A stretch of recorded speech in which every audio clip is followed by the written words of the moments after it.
上期视频奇闻揭秘官给大家介绍了蚯蚓的繁殖方式，看来大家似乎对动物的交配形式非常感兴趣，所以本期视频奇闻揭秘官将给大家介绍动物们的奇葩交配方式。相信大家对蚯蚓合二为一的交配方式印象深刻，其实同样通过合体进行交配的还有暗康鱼，它们生活在暗无天日的深海，别说找对象了，就是想看见对象都费劲。于是雌鱼会在水中释放一种特殊的化学物质，而雄鱼会通过特殊的器官探寻雌鱼的气息。可雄鱼的体型只有雌鱼的1/10，为了不被轻松甩开，等它找到雌鱼后，会咬开雌鱼的皮肤，死死地附在它的身上，几周后就会和雌鱼融为一体，依靠它血液中的营养物质生存，成为了雌鱼身上的移动精囊，需要时就排出卵子进行交配。同样奇葩的生物还有海扁虫，它和蚯蚓一样，也是罕见的雌雄同体生物。但和蚯蚓不同的是，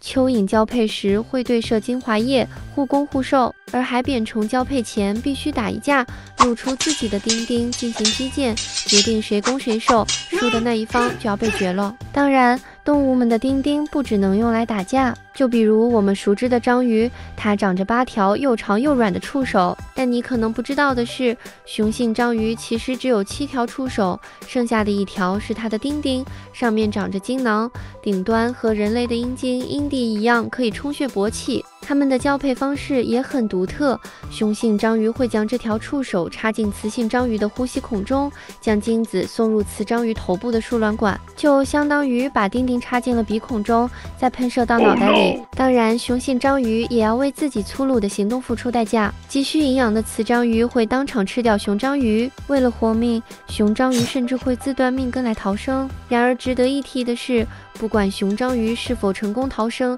交配完后都会进入衰亡期，也就是所谓的精尽人亡，丢了丁丁也没能保命，可谓赔了夫人又折兵。相比之下，灰鲸的交配过程就显得和谐得多，和谐到令人瞠目结舌。你没有看错，这里有3只灰鲸正在同时交配，但由于它们身体巨大，并且生理结构特殊，只靠情侣俩很难在水里完成交配，这时候就需要叫上自己的好兄弟来帮忙。好兄弟需要用自己的背顶住雌性灰鲸的背，以便帮助上面的兄弟完成交配。当然，好兄弟也不是白干活的，当上面的兄弟完事后，好兄弟就会立刻上位，再次跟同一只雌性交配，所以一直到最后孩子出生都不知道到底是谁的。听上去让人三观炸裂，但这在动物界是提高繁殖成功率的必经之路。为了种族能够延续，他们并不在乎这些。然而我们熟知的鸡就不同了，我们都知道，就算没有公鸡，母鸡也能下蛋，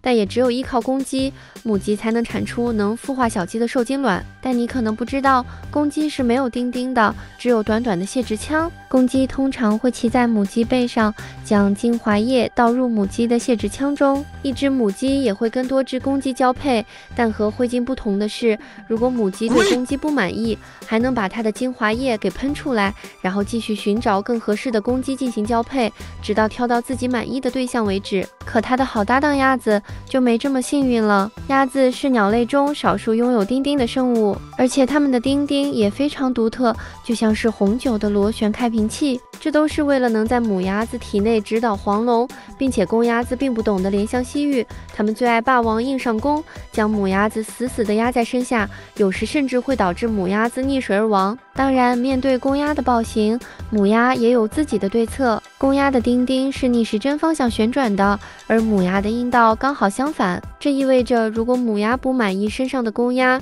只要轻轻收缩肌肉，就能直接给公鸭来个寸止。鸭子并不像天鹅那样遵守一夫一妻制，通常会有好几只公鸭一同抢上母鸭子，也难怪会有绿头鸭这种品种了。为了不让自己戴绿帽，动物们也想尽了绝招。比如我们都见过的蜜蜂，它们宣示主权的方式是你无法想象的硬核。一只交配成功的雄蜜蜂并不会随便拔刀走人，而是直接挥刀自宫，将自己的生殖器留在雌性体内，堵住它的生殖道，以防其他雄蜂跟它交配。当然，失去命根的雄蜂自然活不长久，它到死也不知道的的是，自己留下的命根子还是很轻松就会脱落的。但是有这么一种生物，就不怕浪费自己的丁丁。要问为什么，当然是因为它有2根丁丁。鲨鱼的交配方式就跟它的长相一样凶残，它们会像人类一样搞点前戏，但它们挑逗母鲨鱼的方式只有咬咬。可这一口尖牙，谁都不想被它来上一口。尽管鲨鱼皮糙肉厚，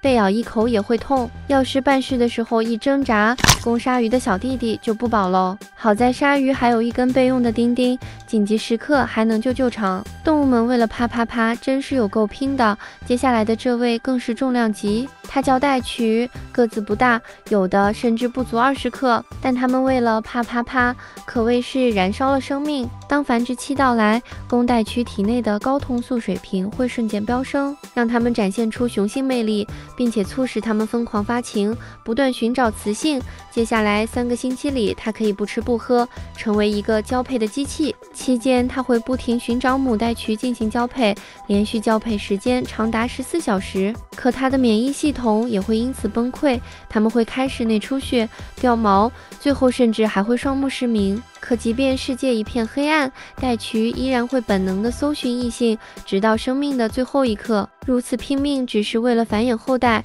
保证种族的延续，这也是众多生物最基础的本能。你还知道哪些奇葩的动物交配方式呢？欢迎在评论区留言讨论。如果你喜欢本期视频，请点赞订阅支持一下。这里是奇闻揭秘官，我们下期节目再见。